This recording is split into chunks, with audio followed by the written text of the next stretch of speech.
जी हाँ दोस्तों, आपको बता दें कि खेसारी लाल यादव का एक गाना आ चुका है जो कि महफिल।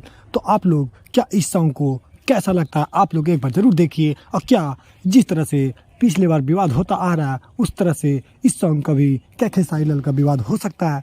तो आप लोग देखिए कैसा है। जैसे कि आप लोग देख रहे होंगे कि पिछले वीडियो में और कई सॉन्ग में जो कि इनका खेसारी लाल का जो लगातार सॉन्ग आ रहा है जो कि विवाद में ही चल रहा है।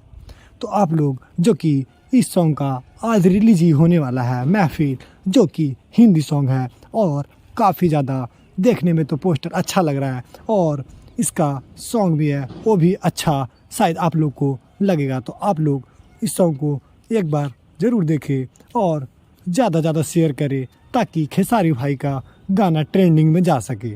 और पीछे लगातार गाना इनका ट्रेंडिंग में जाता हुआ दिखता हुआ नज़र आ रहा है।